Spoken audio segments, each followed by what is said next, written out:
Tu destino es el asilo, mamá. Ya no decides más. Eso fue lo que dijo. Así, sin pestañear, sin bajar la voz. Frente a la mesa del desayuno, con la taza aún humeante entre sus dedos pintados de rojo. Ni un temblor, ni una disculpa. Yo no supe qué decir. Me quedé mirando el vapor que salía del café instantáneo, como si ahí pudiera encontrar una respuesta. Como si algo, en la niebla marrón que se elevaba, pudiera explicarme en qué momento perdí el lugar que tanto me costó conservar. Es lo mejor para ti, y para mí también. Eso agregó, como si ya no doliera, como si el amor pudiera repartirse como las sobras de un plato. La miré, vi en su rostro algo más que frialdad, vi cálculo, y eso me hirió más que sus palabras, porque no era una explosión emocional, no era un impulso nacido del cansancio o del estrés, no, era un plan, fríamente trazado, antiguo quizá. Solo ahora se atrevía a decirlo en voz alta. No respondí, no ese día, no con palabras. Solo alcé la taza y bebí despacio, mientras por dentro algo se partía, una fisura, discreta, pero definitiva. ¿Cómo llegamos hasta aquí? Esa pregunta me persiguió durante horas, mientras lavaba los platos que ella dejó sobre la mesa sin siquiera mirarme. Mientras el eco de sus pasos, subiendo la escalera, llenaba la casa como una sentencia. Mientras el viento empujaba las cortinas del ventanal del fondo, ese que nunca más se abría para dejar entrar la luz de la tarde. ¿En qué momento dejé de ser su madre para convertirme en una carga? ¿Cuándo pasó de abrazarme por las noches, temblando de fiebre y miedo, a verme como una carga que debía sacar de su vida? Sí. Ella usó esa palabra. Asilo. Con esa naturalidad con la que uno tira los restos al basurero.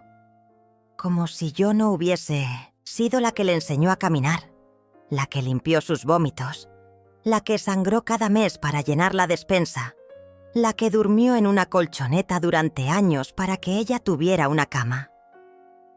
Me observé las manos, arrugadas, lentas, las venas, marcadas como raíces de un árbol antiguo, manos que aún cocinan, que aún limpian, que aún saben coser botones y doblar ropa con esmero, manos que la cuidaron. ¿Y ahora? Ahora eran las manos de una anciana que ya no decide. Fue hace 6 años que Olivia volvió a vivir conmigo. Su matrimonio, con ese abogado frívolo, se vino abajo de un día para otro. No tengo a dónde ir, mamá. No tengo nada. Me lo dijo con lágrimas en los ojos. Yo no dudé. Abrí la puerta. La recibí con una manta caliente y sopa de fideos. Ella y Tadeo, mi nieto, se instalaron en el cuarto del fondo.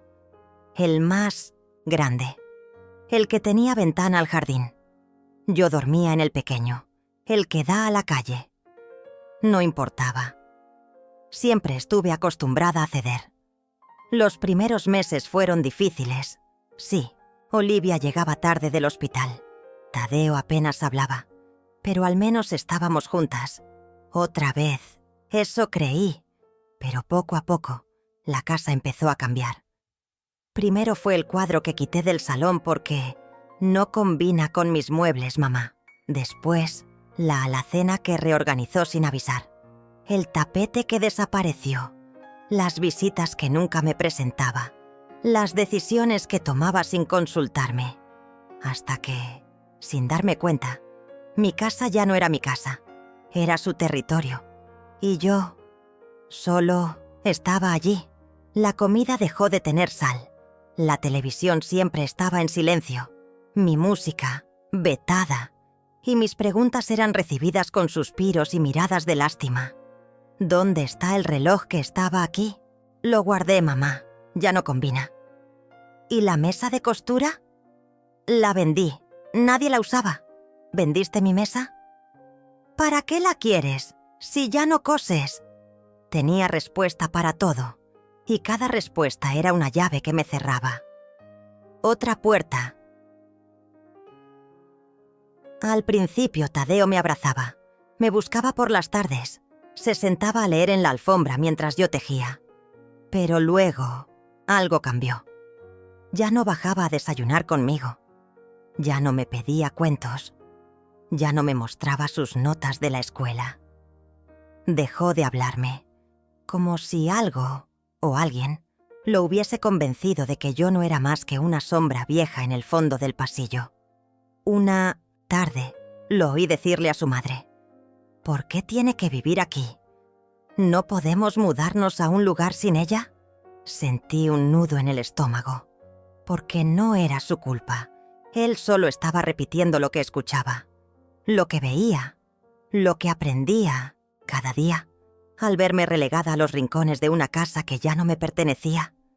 La frase llegó una mañana cualquiera, pero no fue casual, no fue un impulso, no fue el resultado de un malentendido. Fue el final de un proceso, largo, cuidadoso, quirúrgico.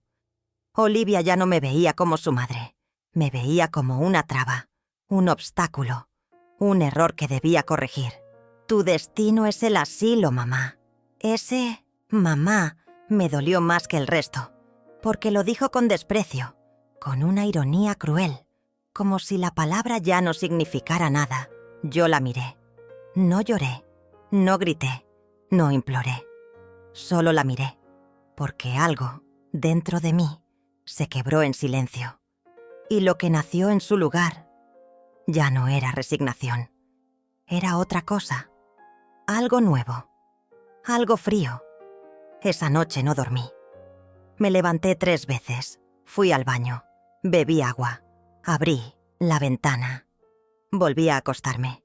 Escuché los pasos de Olivia subiendo. La ducha. Las luces apagándose. Y supe que no podía dejar que eso terminara así. No era orgullo. Era dignidad. Esa que se me había dormido durante años, bajo la culpa, bajo el miedo, bajo el amor malentendido. Esa que despertó de golpe, con el peso de una sola frase: no decides más. Yo iba a demostrarle lo contrario, pero no con gritos, no con insultos, no con lágrimas, con hechos, porque aún tenía memoria, aún tenía documentos y aún tenía voz, solo que ella aún no lo sabía. Yo no nací para ser madre. No lo supe entonces. Lo entendí después. Ser madre fue una elección, o más bien, una consecuencia que elegí abrazar con el alma abierta, a pesar del miedo, a pesar de la pobreza, a pesar de no haber tenido una madre que me enseñara cómo se hacía. Mi madre murió cuando yo tenía 12. Mi padre no era un hombre cruel, pero era seco. No sabía abrazar. No sabía hablar sin que su voz sonara como un eco de iglesia vacía. Crecí, así, aprendiendo a leer en las etiquetas del mercado, a escribir en los márgenes de los periódicos viejos, a llorar con la cabeza metida dentro del ropero para que nadie oyera. Me casé con Iago cuando tenía 19. Él era mayor que yo, 12 años, voz grave, manos grandes y una tristeza detrás de los ojos que nunca supe descifrar del todo. Trabajaba con carpintería y cada tanto tenía temporadas de silencio absoluto. Se encerraba en el galpón y no salía por días. Yo cocinaba, limpiaba, ponía las flores en la mesa y le hablaba a las paredes para no enmudecer por dentro. Pero cuando Iago me tocaba con ternura, cuando me rozaba la espalda sin pedir nada, a cambio, creía que el amor era eso: un poco de aguante, un poco de paciencia y la esperanza de que algún día él también se quedaría. Olivia nació un 15 de agosto. Yo tenía 23. No teníamos casa propia. Vivíamos en la parte trasera de la herrería de mi suegro. Había polvo en todas partes y las cucarachas salían en la noche a pasearse por la cuna. Pero cuando la vi, tan pequeña, tan roja, tan frágil, supe que todo había cambiado. Yo no sabía cómo ser madre, pero podía aprender. Y lo hice, cada día, Aprendí a esterilizar biberones en agua hirviendo, a hacer pañales con trapos viejos, a calentar leche con vela cuando no había gas. Aprendí a cantarle sin saber canciones, a inventar historias de princesas con nombres de frutas, a dormir con un oído abierto por si lloraba en la madrugada. Olivia creció entre carencias. No hubo fiestas de cumpleaños, con globos, pero sí hubo tortas hechas con pan duro, crema de café y cariño escondido. No tuvo muñecas nuevas, pero tuvo títeres de medias que hablaban y reían como locos. No viajó al extranjero, pero conoció cada rincón del parque donde yo la llevaba los domingos, con un termo de té y galletas rotas en un pañuelo. A los 8 años, Olivia enfermó. Una fiebre que no bajaba, una tos que no cedía. Los médicos eran caros, el hospital lleno. Dormí 2 semanas sentada a su lado, con paños húmedos, infusiones de hierbas y una promesa que le repetía al oído. «No te vas a ir, mi amor, no te vas a ir, te lo juro». Vendí mi anillo de bodas para comprar los medicamentos y cuando Yago se enteró, desapareció 3 días. Dijo que lo había humillado, que no era necesario, que él se encargaría, pero nunca se encargó de nada. Y a mí no me importó, porque ella volvió a sonreír, volvió a correr, y con eso bastaba. A los 12, Olivia ganó una beca en un colegio mejor.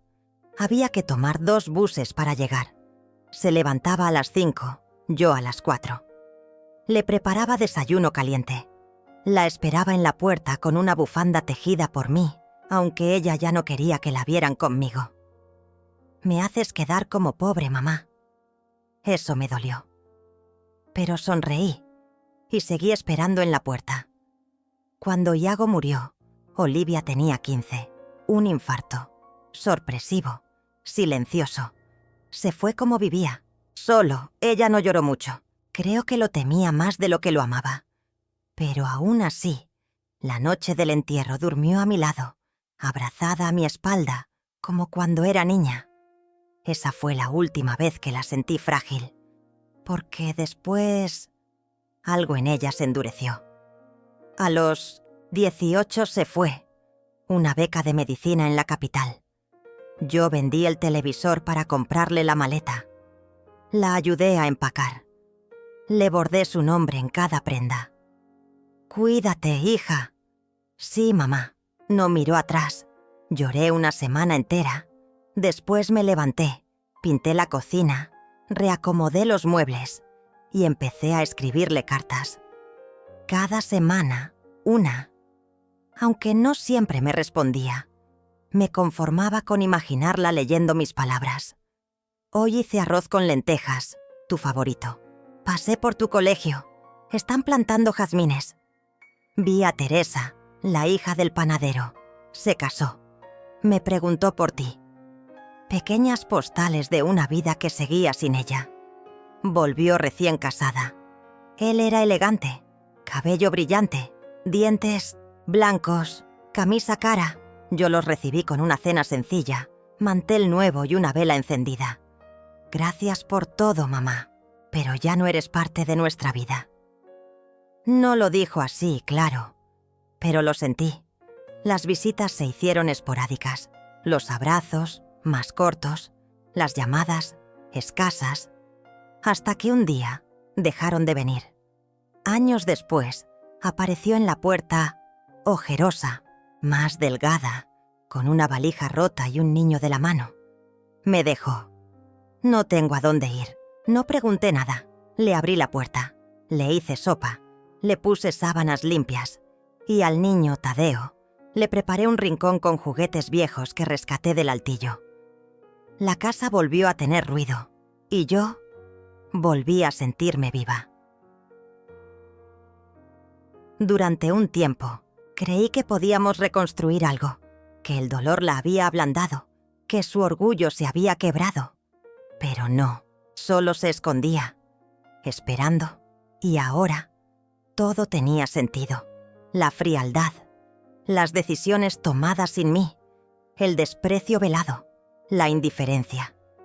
Siempre pensó que esa casa era un paréntesis, que yo era parte del pasado, que su verdadera vida comenzaría en cuanto pudiera librarse de mí. Por eso dijo lo que dijo. Y por eso yo no podía quedarme quieta. No después de todo lo que había hecho por ella. Fui a mi cuarto. Busqué la caja de lata azul, la que escondía entre las toallas viejas. Allí estaban los papeles, la escritura de la casa, el recibo del banco, los telegramas del trabajo donde limpié pisos durante 30 años. Todo lo que me costó. Cada rincón de esa casa estaba pagado con mis rodillas rotas y mi espalda encorvada. Y nadie iba a echarme de ahí. Menos ella. Menos Olivia. Mi hija. Volver a vivir bajo el mismo techo no fue como lo imaginé. Pensé que el dolor la habría transformado, que la ruptura de su matrimonio la haría más humilde, más humana, que, tal vez, después de todo, encontraríamos un nuevo lenguaje entre madre e hija. Pero Olivia no volvió derrotada. Volvió con rabia.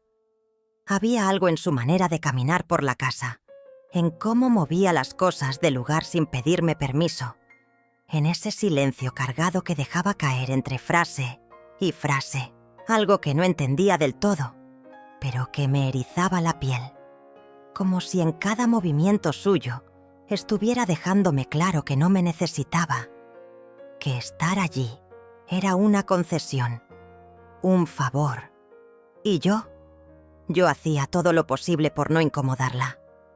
Al principio, me ofrecí para cuidar de Tadeo mientras ella buscaba trabajo. Ella aceptó con una sonrisa tensa. «Gracias, mamá. Supongo que es lo mínimo que podrías hacer». No lo dijo con crueldad, pero tampoco con amor. Sus palabras eran cuchillos envueltos en papel de regalo. Tadeo, en cambio, era mi pequeño sol. Tenía 8 años, una sonrisa con dientes desordenados y una mirada tan profunda que a veces me hacía apartar los ojos. Había en él una mezcla de ternura y lucidez que me recordaba a mí misma cuando era niña. Observaba todo, callaba mucho, y cuando hablaba, lo hacía como si escogiera cada palabra con pinzas. «¿Tú crees que mamá va a estar feliz otra vez?», me preguntó una tarde mientras dibujaba en la mesa. «Claro que sí, mi amor. Solo necesita tiempo». A veces grita sola en el baño. Me quedé helada. No supe qué decirle. Solo lo abracé. Conseguí adaptar la rutina para que todo girara en torno a ellos. Cocinaba temprano. Lavaba su ropa aparte. Le dejaba espacio. Me callaba cuando quería hablar. Pero nada era suficiente. Un día noté que faltaban algunas cosas en la cocina. Frascos que yo usaba para guardar condimentos. Una olla de hierro que había sido de mi madre. Unas cucharas de madera talladas por Iago. Pensé que se habrían roto o extraviado. No pregunté. Hasta que vi una publicación en el perfil de una vecina en redes sociales. Un mercado de segunda mano que Olivia organizaba cada sábado en el parque. Allí estaban mis cosas, a la venta, sin preguntarme, sin una palabra. Me dolió más de lo que admití, pero otra vez me callé. El desprecio no siempre grita. A veces solo respira cerca tuyo con olor a indiferencia. Las primeras frases que me golpearon fueron pequeñas. «Mamá, no toques eso. No sabes cómo funciona. No puedes simplemente quedarte en tu cuarto. Otra vez hiciste sopa. No sabes hacer otra cosa». Comenzó a cerrar la puerta del cuarto con llave. Me impedía entrar incluso para dejarle la ropa limpia. Me llamaba Lucelia en vez de mamá cuando hablaba por teléfono con alguien. A veces notaba cómo bajaba la voz cuando decía que vivía temporalmente en la casa de su madre, como si le diera vergüenza, como si yo fuera un bulto que no sabía cómo explicar. Y aún así, Cada vez que necesitaba algo, dinero para la escuela de Tadeo, tiempo para entrevistas, ayuda con trámites, acudía a mí. Y yo, como una idiota, seguía diciendo que sí, porque era mi hija, porque había aprendido a amar sin esperar nada a cambio, porque así nos enseñaron que ser madre es renunciar, es entregar, es perdonar. Una tarde llegó molesta. Había tenido un problema en una entrevista. Entró pateando la puerta. Tadeo se escondió en mi cuarto. Yo preparaba pan casero. Quise animarla. Hice ese que te gustaba, con cebolla y queso. Ella me miró como si le hablara en otro idioma. ¿Tú crees que con pan se resuelve todo? Estamos en el siglo XXI, mamá. Despierta. Tú no entiendes nada de lo que es la vida ahora. No respondí. Solo sentí como una línea invisible se dibujaba entre nosotras, una línea que ya no podría cruzar. Esa noche, oí su voz en mi inconsciente, el patio. Hablaba por teléfono. Sí, estoy aquí solo por ahora, pero pronto resolveré todo. La casa es vieja, pero el terreno vale. Con eso puedo dar el enganche para el departamento. No está a mi nombre, pero es cuestión de tiempo. Ella no tiene a nadie, y está vieja. Ya sabes, uno tiene que pensar en su futuro. Me quedé paralizada detrás de la cortina. No hizo falta escuchar más. Entendí. No solo me despreciaba, me quería fuera. El problema no era que no me amara, era que me veía como un estorbo para sus planes, una carga que debía mover del camino. Y de repente todas sus acciones pasadas cobraron sentido. Las cosas vendidas, las miradas vacías, las frases cargadas. Ya no era solo dolor, era peligro. Olivia era capaz de cualquier cosa, incluso de borrarme de su vida y de mi propia casa. Empecé a guardar documentos, a esconder copias, a anotar fechas.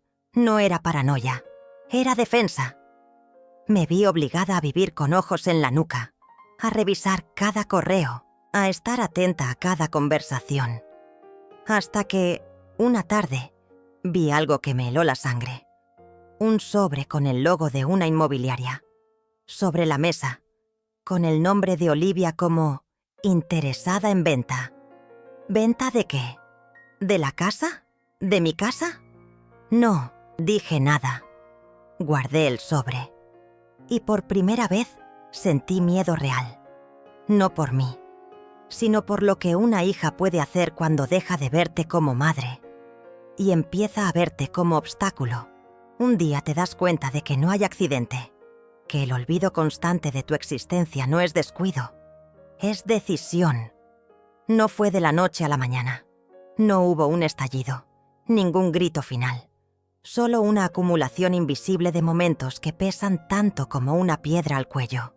Y un día, ya no te buscan para conversar, ya no te preguntan cómo dormiste. Ni siquiera te miran cuando entras a la habitación. Olivia comenzó a hablar de mí como si no estuviera presente. Lucelia otra vez dejó mal cerrada la llave del gas. Mi mamá no entiende nada del banco, no la metas en eso. Es que ya está grande y a veces confunde los días. Esas frases me sacudían, no porque fueran mentira, sino porque eran dichas con esa media sonrisa. Esa superioridad envuelta en lástima, como si yo hubiera dejado de ser su madre, para convertirme en una especie de ser torpe que hay que tolerar. Y Tadeo, mi dulce Tadeo, empezaba a percibir el cambio. Una tarde entró en la cocina y me miró distinto. ¿Es verdad que tú ya no puedes cuidar de ti sola? Me costó tragar saliva. ¿Quién te dijo eso? Mamá dijo que te olvidas de cosas, que a veces no sabes cómo volver de la tienda. Me dolió en un lugar que no sabía que existía.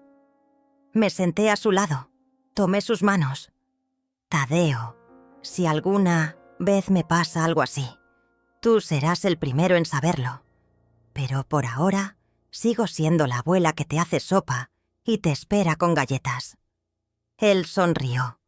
Pero había duda en sus ojos, y esa duda no venía de él, venía de su madre.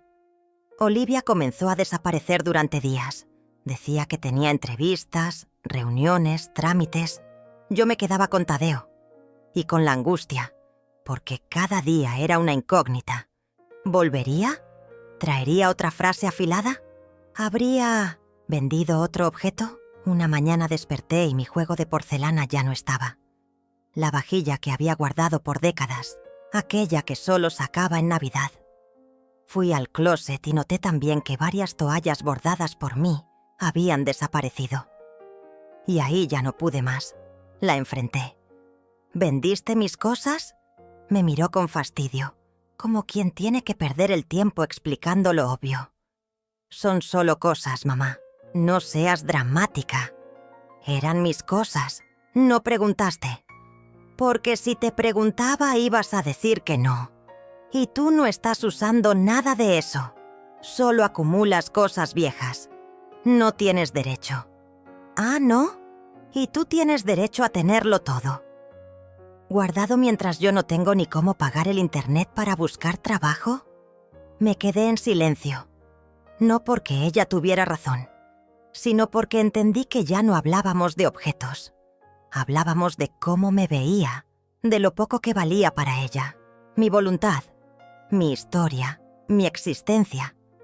Pasaron los días y cada uno fue peor que el anterior. Dejó de saludarme al llegar. A veces no cenaba en casa, otras traía comida solo para ella y Tadeo. Cuando le pedía algo, respondía con monosílabos. Un sí, un no, un no sé, a veces ni siquiera eso. Un día Tadeo llegó del colegio con los zapatos rotos. Fui al mercado, vendí algunas prendas mías y le compré unos nuevos. Cuando Olivia lo vio, explotó. ¿Por qué hiciste eso sin decirme nada? Porque tu hijo no puede andar así, Olivia. Porque tú no estás aquí. Ese no es tu papel. ¿Y cuál es mi papel entonces? Callarte, dejarme a mí decidir. Esta casa es mía ahora. Se hizo un silencio tan espeso que parecía cortar el aire, y entonces lo dijo. Tú estás aquí porque yo te dejo estar, pero si sigo sintiendo que te metes en todo, voy a tener que tomar decisiones. No me miró a los ojos, pero no hacía falta. Acababa de darme una amenaza, vestida de advertencia. Pasé esa noche sin dormir, revisando cada cajón, cada documento, cada recibo. Volví a esconder las escrituras, a duplicar llaves, a grabar audios. No era paranoia, era supervivencia, y aún así, no estaba preparada para lo que venía. Un sábado por la mañana, mientras ella se bañaba, su celular vibró sobre la mesa. Era una notificación bancaria. Tenía activadas las alertas, y ese mensaje me congeló. Depósito recibido. Concepto. Anticipo de compra. Inmueble. Inmueble. Mi casa. Nuestra casa. La de Iago. La de toda una vida. Cuando Olivia salió del baño, la esperé en la sala. El sobre de la inmobiliaria en una mano. Su celular en la otra. ¿Estás vendiendo la casa? Ella se detuvo. Bajó la mirada. Luego me enfrentó. Tú no entiendes. Es lo mejor para todos. ¿Cómo te atreves? Tú ya no puedes vivir sola, mamá. Esto es demasiado para ti. No tienes cómo mantener esta casa. No tienes a nadie más. Es lógico.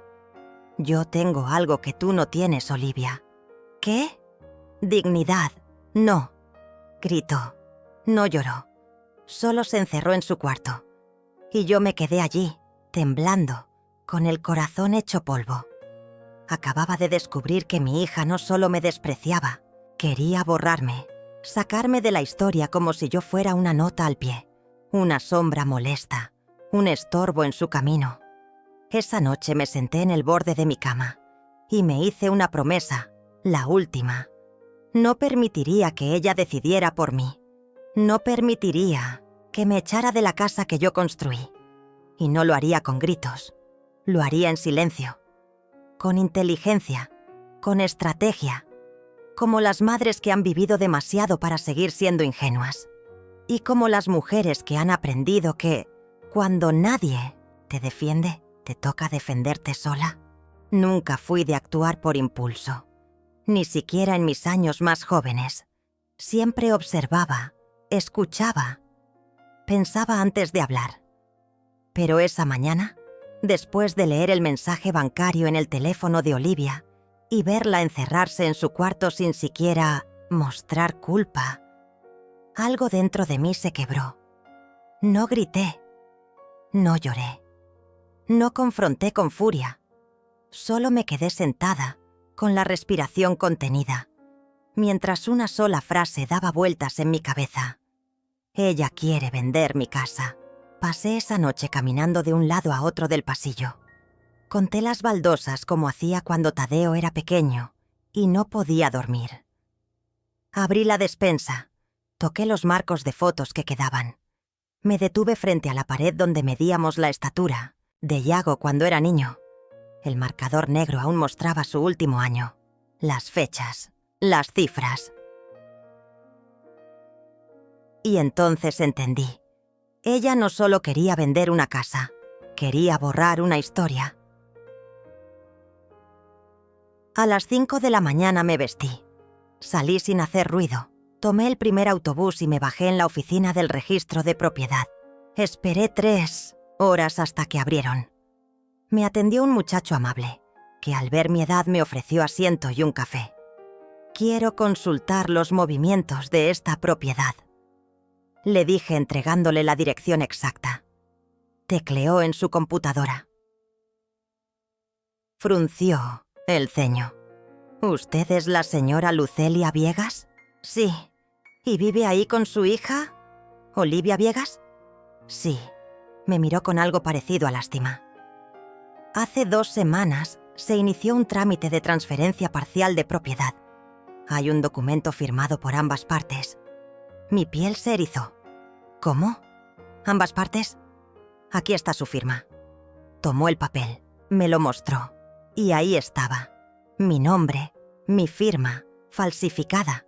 Un temblor me recorrió el cuerpo. Esa firma no es mía. Entonces hay un problema legal serio aquí. Salí de esa oficina con las manos heladas, temblando. No por miedo, sino por la magnitud de lo que había descubierto. Mi propia hija no solo estaba vendiendo mi casa a escondidas, había falsificado mi firma, y lo había hecho con total seguridad, como si supiera que yo no me daría cuenta, como si confiara en que mi silencio sería eterno. Esa tarde, cuando Olivia salió de casa, aproveché para revisar su cuarto, no por venganza, por necesidad, por protección. Dentro de una caja encontré 3 sobres grandes. El primero contenía papeles de la inmobiliaria, contratos de promesa de venta, un borrador, de escritura, una cláusula con mi nombre, todo simulando un acuerdo entre madre e hija. El segundo sobre tenía documentos financieros, cartas de rechazo de empleo, deudas, incluso una orden judicial pendiente por un préstamo que no pagó. Y el tercero, ahí fue donde encontré el verdadero golpe. Era una carta dirigida a una tal Catalina Mota. Mi sangre se heló. Catalina Mota era abogada. Había sido compañera de facultad de mi esposo, Iago, una mujer meticulosa, ambiciosa y famosa por sus estrategias legales poco ortodoxas. La carta decía: Catalina, como te comenté, mi madre ya firmó el acuerdo. Solo necesitamos que todo esté listo antes del 15. Con el pago inicial podré saldar la deuda y comenzar de nuevo. Confío en... Sí, guardé todo, sin decir una palabra, sin respirar. Ese mismo día fui a la iglesia del barrio. No por fe, por estrategia. Doña Ramira, la encargada del ropero solidario, Era tía lejana de Catalina Mota y sabía mucho más de lo que parecía. Me senté a su lado después de la misa. Le hablé del clima, de la salud, de las empanadas. Y después, bajando la voz, solté la pregunta. ¿Sabes si Catalina sigue atendiendo casos complicados? Catalina Mota asintió con una mueca amarga. Esa mujer no se mueve por caridad, cobra caro, pero sí, sigue trabajando. Hace poco ayudó a la hija de una amiga mía a quedarse con la casa de su madre. ¿La casa de su madre? Sí, la señora estaba enferma. Catalina armó un expediente diciendo que no estaba en condiciones de decidir. Y listo, le quitaron todo. Un horror. Sentí náuseas. Pero ya no había espacio para la ingenuidad. Sabía con certeza que Olivia planeaba lo mismo. Y ahora tenía pruebas. Volví a casa, cocinando como si nada, esperando que ella volviera para la cena. Cuando entró, me miró con desconfianza. ¿Dónde estabas? Dando una vuelta. ¿A esta hora? ¿Desde cuándo tengo que pedir permiso? No respondió. Y por primera vez la vi inquieta, como si intuyera que algo había cambiado, como si mi voz, antes débil, sonara ahora más firme. Esa noche soñé con Iago. Estábamos los dos sentados en el patio tomando café. Me decía, no dejes que te arrebaten lo que construiste con tus propias manos. Desperté con los ojos mojados y supe lo que tenía que hacer. Llamé a un número que tenía guardado hacía años. Doña Micaela Puntos, vecina, abogada jubilada, y una de las pocas personas en quien confiaba. La invité a casa. Le conté todo. Le mostré los documentos. Ella los leyó en silencio. Luego me miró con gravedad. Tienes un caso sólido, pero tendrás que moverte con cuidado. No quiero juicio. No quiero escándalo. No quiero destruir a mi hija. ¿Y qué quieres? Solo quiero que se aleje, que no vuelva a pisar esta casa y que entienda que no puede manipularme como si fuera una cosa vieja. Micaela asintió. Entonces hay una manera. Pasamos días organizando todo. Fotocopias, testimonios, un poder notarial. Nuevo. Un aviso en el registro para bloquear cualquier intento de transferencia. Todo legal, todo silencioso. Mientras tanto, en casa, Olivia empezó a ponerse nerviosa.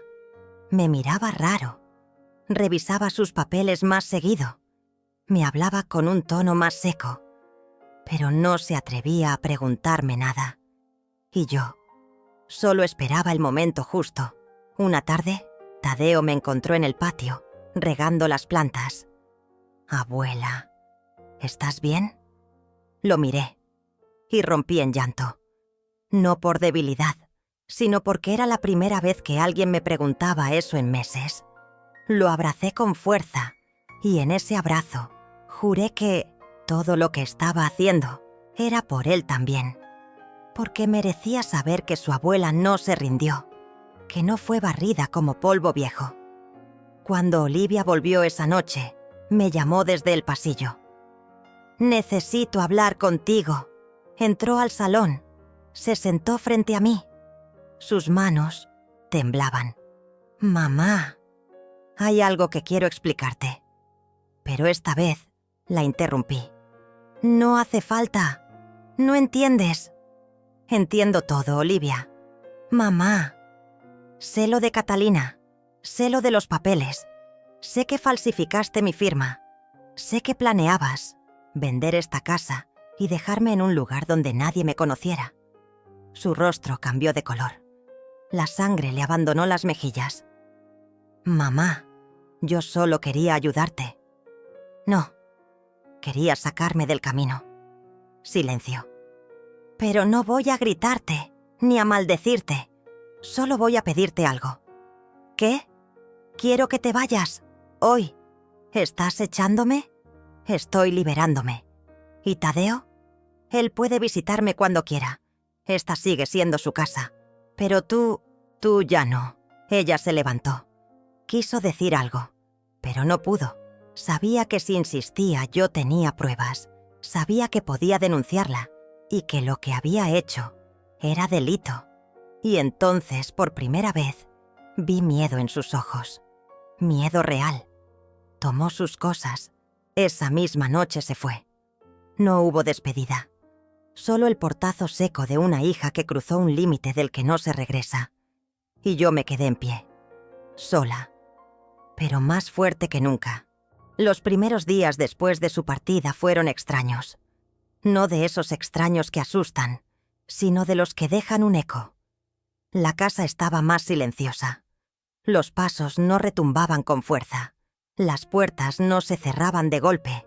No había discusiones en la cocina ni portazos en el baño. Era como si por fin la casa respirara. Igual que yo. Pero el aire limpio también trae recuerdos y a veces duelen más que las heridas frescas. Me tomó 3 días levantarme sin mirar hacia la habitación, vacía. 4 para dejar de preparar 2 tazas de café. 1 semana para entender que ya no tenía que estar alerta todo el tiempo. Que la paz, aunque tímida, había regresado. Tadeo seguía viniendo. Después del colegio pasaba por aquí. A veces jugábamos cartas. Otras, simplemente veíamos televisión sin hablar mucho.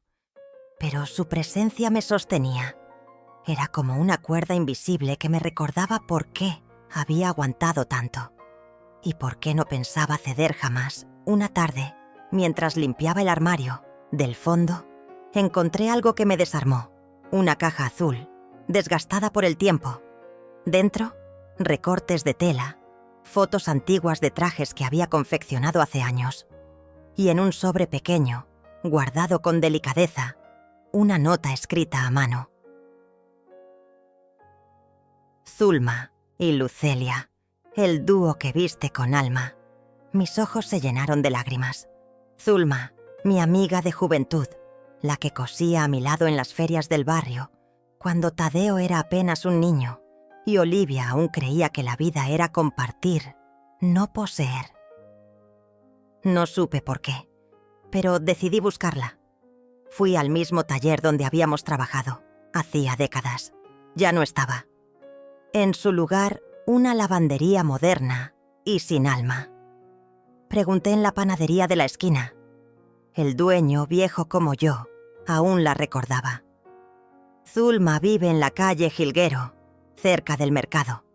Tiene un taller pequeño. Ya no cose mucho, pero sigue recibiendo encargos de algunas clientas fieles. Esa misma tarde caminé hasta allá. Me temblaban las manos mientras golpeaba la puerta metálica del taller. Unos segundos después, apareció una figura delgada, con el cabello recogido en un moño desordenado y los lentes al borde de la nariz. Zulma. No había cambiado tanto. Pero sus ojos aún brillaban como entonces. ¿Lucelia? Asentí. Ella dejó caer una cinta métrica que colgaba de su cuello y me abrazó sin preguntar nada. «Pensé que estabas muerta», dijo riendo entre lágrimas. «Por dentro, casi lo estuve». Nos sentamos entre telas, tijeras oxidadas y máquinas de coser que gemían como viejas guerreras. Le conté todo, desde que Olivia se había mudado conmigo hasta su traición final. Le mostré las copias de los documentos. No dijo nada mientras leía. Solo tomaba sorbos lentos de su café. Cuando terminó, suspiró y me miró como antes. ¿Y ahora qué? Ahora me toca rehacer lo que quedó. ¿Y sabes cómo? No del todo, pero estoy viva. Y eso ya es algo. Zulma se convirtió desde ese día en mi confidente. Me visitaba cada tarde con algún retazo de tela. «Para que tus manos recuerden», decía dejándome agujas, hilos o botones sobre la mesa. Y poco a poco, mis dedos empezaron a moverse de nuevo. No por necesidad, sino por memoria, por dignidad. Una mañana recibí una carta certificada. El corazón me dio un brinco. Temí que fuera otra jugada de Olivia. Pero no. Era de Catalina Mota, un documento con tono legal donde informaba que por motivos personales se retiraba de la gestión de la propiedad. No habría más intentos de venta. No habría más firmas falsas.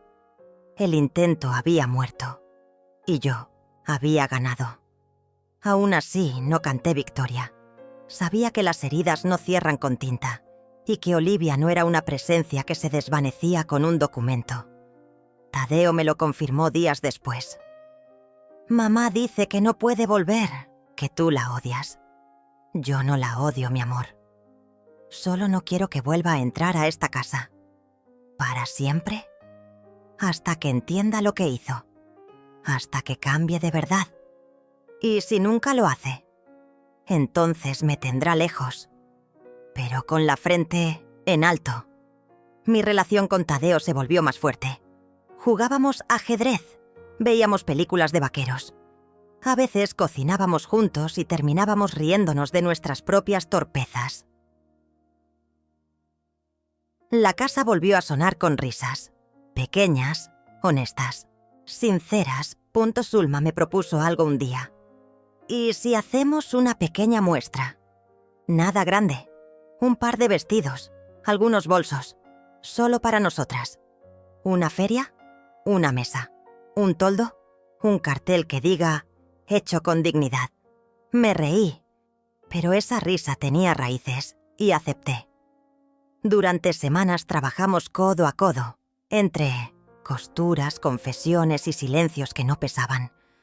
Yo sentía que recuperaba mi espacio, mi historia, mi nombre. Una tarde, mientras cortábamos tela, Zulma me miró con ojos húmedos.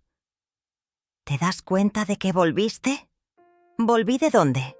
Del olvido, de la oscuridad, del rincón donde te habían empujado. Y tenía razón, estaba de pie, con agujas en la mano y una voz firme en el pecho. El día de la feria fue sencillo. Un toldo blanco, una mesa con nuestras creaciones. Pocos clientes, pero cada uno se fue con algo, más que una prenda. Se fueron con una historia, con un pedazo de coraje cosido entre hilos. Al final de esa tarde, una mujer se acercó. Tenía el cabello gris, los ojos tristes. Me miró en silencio y dijo: ¿Usted es Lucelia Viegas? Sí. Su historia llegó a mí, por Zulma. Solo quería decirle que no está sola. Volví a casa esa noche con el corazón tibio. Y por primera vez en mucho tiempo, dormí sin interrupciones, porque entendí que no era el final. Era apenas el principio de una nueva forma de vivir, más silenciosa, más digna, más mía. La vida tenía esa ironía que nunca aprendí a descifrar. Justo cuando empezaba a creer que las heridas podían cicatrizar y que el aire era menos denso, apareció ella, Olivia. No como hija, no como aquella que alguna vez conocí, sino como una sombra con cuchillos afilados. No hubo aviso, no hubo advertencia. Entró por la puerta como si esta casa le perteneciera, como si no hubiese cruzado el umbral del respeto ni una sola vez. «Mamá», dijo con una voz que mezclaba falsa dulzura y amenaza. Me congelé. No respondí. «¿Acaso no me vas a abrazar?», continuó, sus ojos destellando con una intensidad que me recordó por qué la había echado. Pero esta vez, la que estaba firme era yo. «¿Vienes a qué?», pregunté sin levantar la mirada del libro que tenía en las manos. «A hablar, a negociar, a recordarte que todo tiene un precio». Me puse de pie. No podía permitir que su regreso me hiciera dudar. «¿Qué quieres, Olivia?». Ella sonrió, pero era una sonrisa sin alegría. «Quiero que me escuches, que entiendas que esto no es solo sobre la casa, es sobre nosotros, sobre lo que dejamos sin decir». «¿Y qué sería eso?», pregunté cruzándome de brazos. «Que no soy la mala, que hice lo que tuve que hacer para sobrevivir, que tú me abandonaste cuando más te necesité». Su voz quebró la calma que había construido con tanto esfuerzo. Pero yo no iba a caer en esa trampa. No te abandoné. Solo decidí protegerme de tus mentiras. Ella se acercó, con paso firme, casi desafiante. Si quieres protegerte, no me pongas de enemigo. Ya no eres mi hija, Olivia. Eres un fantasma del pasado que intenta robar mi futuro. La tensión llenó el aire, denso como la niebla que cubre las calles en las noches de invierno. Su mirada buscaba una rendija, un punto débil en mi armadura, pero no lo encontró. Y entonces vino el golpe inesperado. Si no me ayudas, haré algo que cambiará tu vida para siempre, susurró con una voz tan fría que me recorrió la espalda. ¿Qué cosa?, exigí. Tengo en mi poder algo que no quieres que salga a la luz. Una pausa larga, un silencio que gritaba más que 1000 palabras. ¿Qué es?, dije con el corazón acelerado. Un secreto de tu pasado. Algo que si se sabe, nadie te verá. Igual. El mundo pareció detenerse. Mis manos se cerraron en puños. No sabes de qué hablas. Sí sé. Y sé también que estás sola. Me miró como quien sabe que tiene la última carta. Pero yo ya no era la misma mujer. No temo a tus amenazas. Entonces prepárate para perderlo todo. Esa noche no dormí. Recordé cosas que creía enterradas. Errores, silencios, decisiones tomadas con miedo. Pero también recordé mi fuerza, la que me trajo hasta aquí. A la mañana siguiente decidí enfrentar el fantasma. Llamé a Micaela. «Tenemos un problema», le dije. «Olivia ha vuelto y amenaza con sacar a la luz algo de mi pasado». «No te preocupes», respondió. «Conozco todos tus secretos y ninguno es tan oscuro como ella imagina. Pero debemos prepararnos». Pasamos horas revisando documentos, buscando pruebas y preparando la defensa. Pero también hablamos de estrategias, de cómo mantener la dignidad sin caer en el juego de la hija perdida. Mientras tanto, Olivia se movía por la ciudad. Supe que visitaba viejos conocidos, que buscaba aliados, que tejía su red. Una tarde, Tadeo llegó a casa con un papel en la mano. «Abuela, mamá me dio esto». Era una carta de Olivia. Decía que esperaba, que no la odiara para siempre, que quería recuperar lo que perdió, que estaba dispuesta a negociar. Le mostré la carta a Zulma. Ella me miró con tristeza. «No es una negociación, es una guerra». «Entonces debemos estar listas», respondí, «porque esta casa es mi hogar y no pienso ceder». En los días que siguieron, reforcé mis alianzas. Hablé con vecinos, amigos, con quien fuera necesario. La casa no era solo un edificio, era un símbolo, un refugio, una fortaleza. Y yo estaba decidida a defenderla.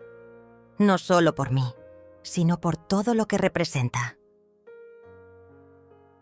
La noche antes de la reunión con Olivia, me senté en el patio. Miré las estrellas, recordé a Iago, a Tadeo y a mí misma.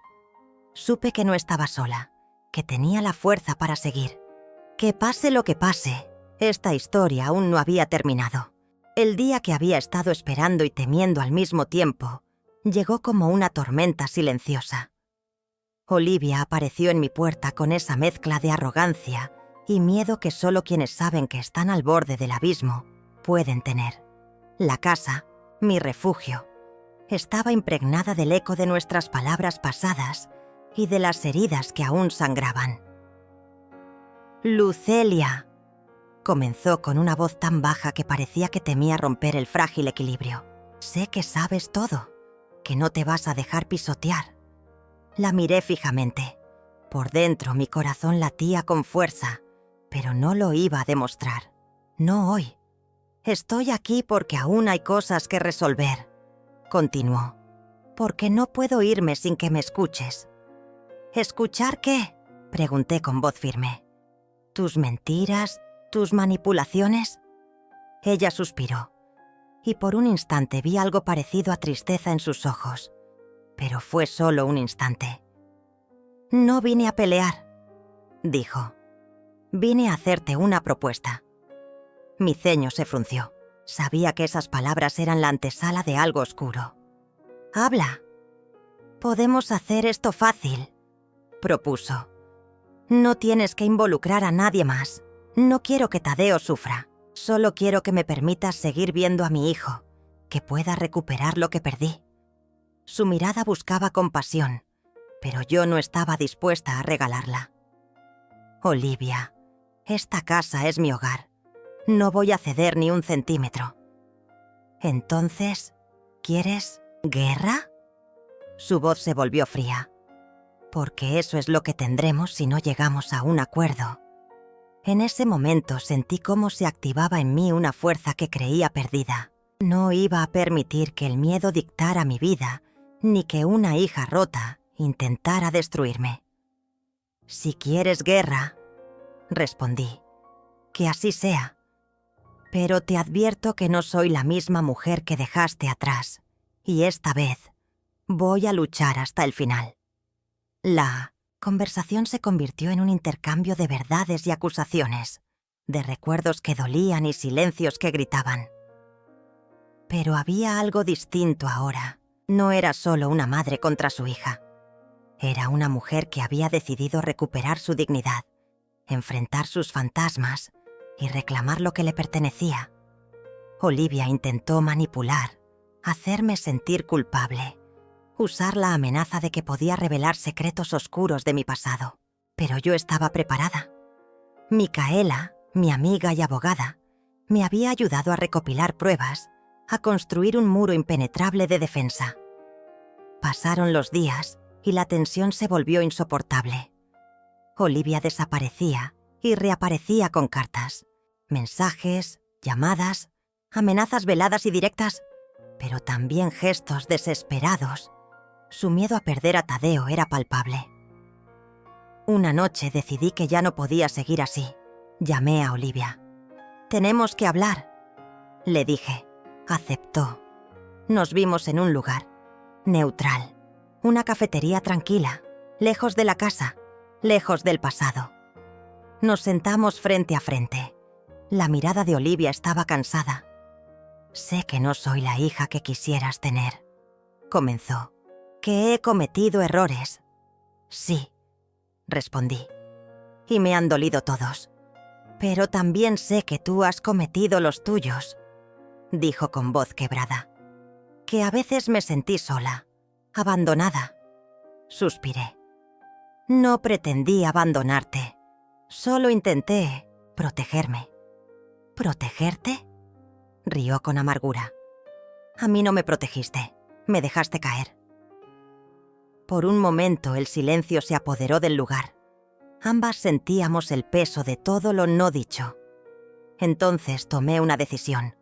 Mirándola a los ojos, con la voz firme pero llena de emoción, le dije: «Olivia, sé todo lo que has intentado esconder. Sé de tus planes, de tus mentiras, pero soy tu madre, y por eso te pido que te alejes de mi vida y de esta casa. No voy a ceder ante el chantaje ni la manipulación». «¿Y Tadeo?», preguntó con un hilo de esperanza. «Tadeo es mi nieto, y a él sí quiero verlo, estar con él, protegerlo. Pero tú, no quiero volver a verte en esta casa». Ella bajó la mirada. Sabía que había perdido la batalla. «No voy a llamar a la policía», añadí. «No quiero destruirte, solo quiero que respetes mi decisión». Salí de ese encuentro sintiendo un peso menos en el alma. No había ganado una guerra, pero sí había recuperado algo más valioso: mi dignidad. Los días siguientes, Olivia respetó el pacto. Se mantuvo alejada, con miedo a que yo cumpliera mi amenaza de exponerla. Pero Tadeo seguía visitándome, y cada vez que lo veía, sentía que todo había valido la pena. La casa volvió a llenarse de risas pequeñas, de ternura, de esperanza. En la soledad de mi cuarto, a veces lloraba, no por tristeza, sino por la liberación, porque había salido de la sombra que me mantenía prisionera. Sabía que la batalla no estaba completamente ganada, pero ahora tenía la certeza de que podía enfrentar lo que viniera, que no iba a dejar que nadie decidiera mi destino, y así, en la casa que construí con mis propias manos, en el hogar que nunca debí perder, me preparaba para escribir un nuevo capítulo, uno donde la fuerza de una madre vencía a la oscuridad. El amanecer entraba lentamente por las ventanas de la casa, que había sido testigo de tantos años de mi vida, de mis luchas y mis silencios. Cada rayo de sol iluminaba con suavidad el polvo que flotaba en el aire, y por primera vez en mucho tiempo sentí que esa luz no era fría ni ajena, sino una promesa de renacimiento. No era un simple despertar, era un renacer desde las cenizas de la traición, el dolor y la humillación. Me incorporé lentamente de la cama, sintiendo el cuerpo pesado pero el alma libre. El eco de las palabras de Olivia. Tu destino es el asilo. Se había convertido en un impulso para demostrar que yo era mucho más que esas palabras crueles, porque mi destino lo había decidido yo misma. Y no era el olvido ni el abandono. Era la resistencia, la dignidad y la fuerza que se construyen en los momentos más oscuros. Mientras caminaba por la casa, tocaba con la yema de los dedos las paredes que habían absorbido mis lágrimas y mis secretos. Aquí, en este lugar, se encontraba la historia de una mujer que se negó a ser borrada. No me había ido ni me iría.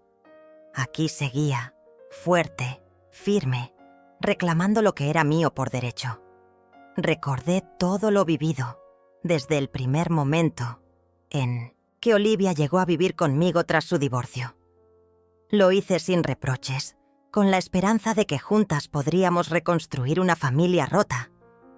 Pero poco a poco, aquel espacio se fue llenando de silencios fríos y miradas hirientes. Yo nunca quise que la convivencia se convirtiera en un campo de batalla, pero la verdad es que, en ese terreno, fui aprendiendo a ser guerrera. Las humillaciones, las palabras que cortaban como cuchillos afilados y el desprecio disfrazado de indiferencia se convirtieron en mis compañeras constantes, pero no me doblegaron. No podía permitir que el resentimiento me robara la paz, así que aprendí a guardar el dolor en un rincón del alma donde pudiera crecer sin destruirme. El tiempo pasó y con él llegaron las consecuencias de aquella convivencia tóxica. La soledad, que antes parecía un castigo, se transformó en un refugio.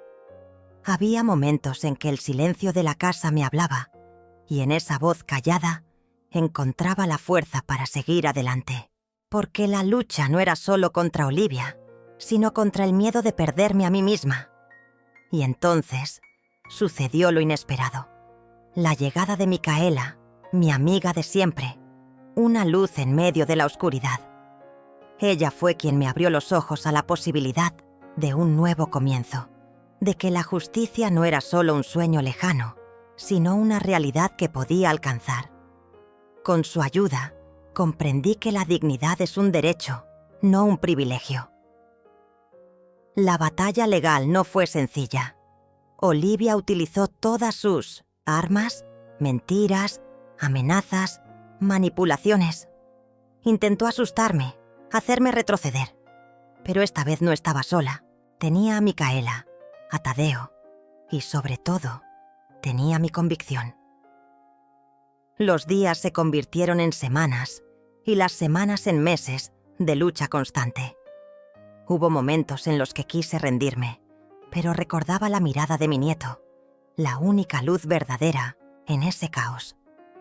Él no merecía crecer en un mundo de silencios y secretos. Merecía una abuela que fuera ejemplo de coraje. Y llegó el día decisivo. No fue en un tribunal, ni en una multitud.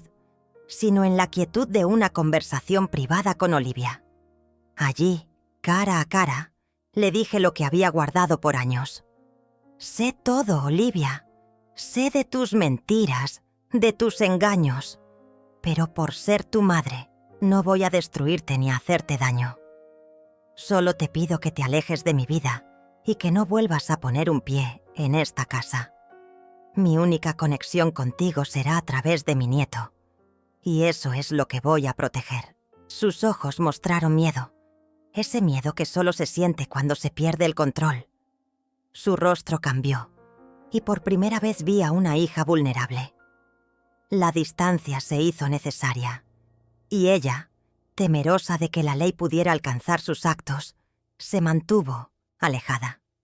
Pero mi nieto seguía viniendo, y en esos momentos sentía que la familia no estaba rota, solo estaba reconstruyéndose. La casa ahora es mi refugio. La transformación es palpable. Cada objeto, cada rincón, es testigo de mi resistencia. No he huido ni me he rendido. Quedarse y luchar fue la verdadera victoria.